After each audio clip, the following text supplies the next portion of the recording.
Why would anybody want to harm children?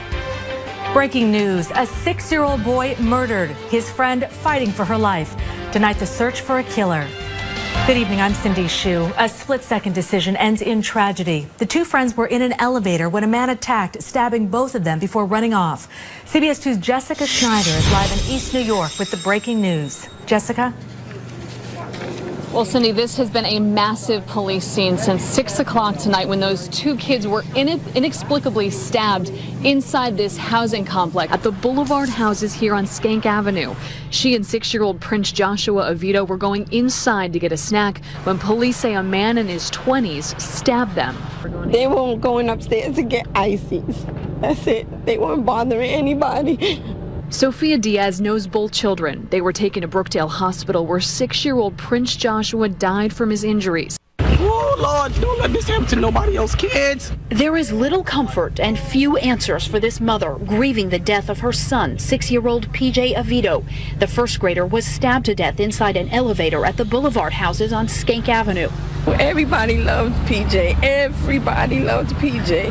He didn't deserve to die like this. And no one deserves to die like this. Now, this boy happens to be the cousin of Chicago Bulls power forward Taj Gibson.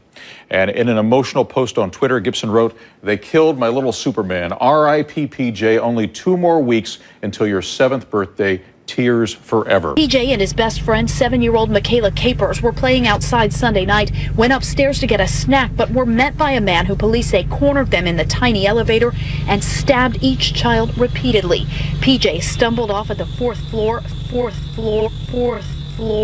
Combined, the officers who shot the suspect have nearly 40 years of experience. HPD's Internal Affairs and Homicide Divisions are investigating along with the Harris County District Attorney's Office.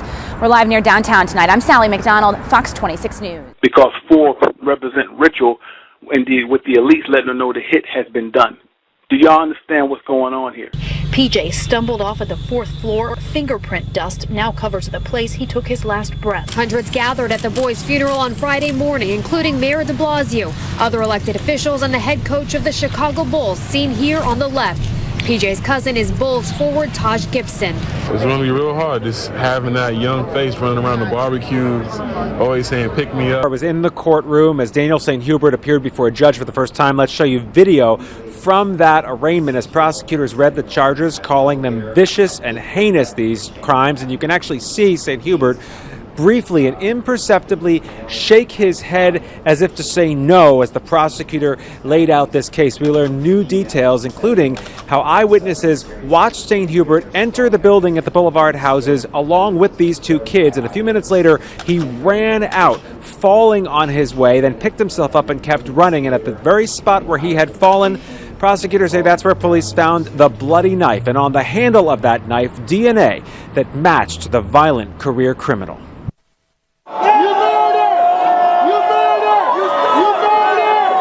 Tonight, Daniel St. Hubert emerged from a police precinct into the glare of camera lights and the screams of hecklers. And for the briefest of moments, he appeared to wink. For the briefest of moments, he appeared to wink. Here we go again. It's very hard and very depressing. Erica McClinton cannot believe she's still waiting for her little boy's accused killer to stand trial 3.5 years after his murder. If we don't have our day in court, then Prince is not getting justice. He's not resting in peace. She thought that day would finally come in November, but it's been pushed back again till next year. Now we're going into 2018, January 10th, and it's not right. The case of 6-year-old Prince, known as PJ, and his little friend Michaela shook the city back in June of 2014. Daniel St. Hubert, a stranger, is accused of stabbing both children multiple times with a kitchen knife in an elevator in East New York, Brooklyn. PJ died. Michaela, who was 7 at the time, is about to turn 11. Regina Trevathan is her great-grandmother. From day one, she was told that the bad man, as she refers to him, that he would never be able to hurt another child. St. Hubert was arrested a few days after the crime, but the court case has had multiple delays. One of the biggest reasons, St. Hubert's mental state. There were points in time that the defendant was found, unfit to stand trial. St. Hubert also changed attorneys. Current defense attorney Howard Greenberg says right now his client is fit to stand trial, but the latest delay is due to Greenberg's own scheduling conflict with his other cases. So you believe he was framed? I do.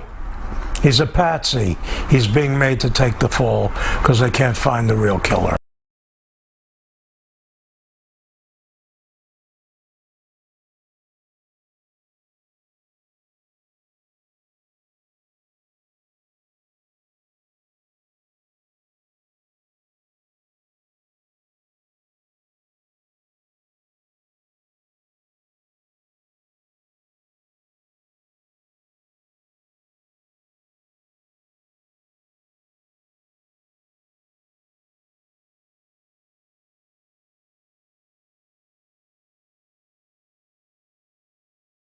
So you believe he was framed? I do.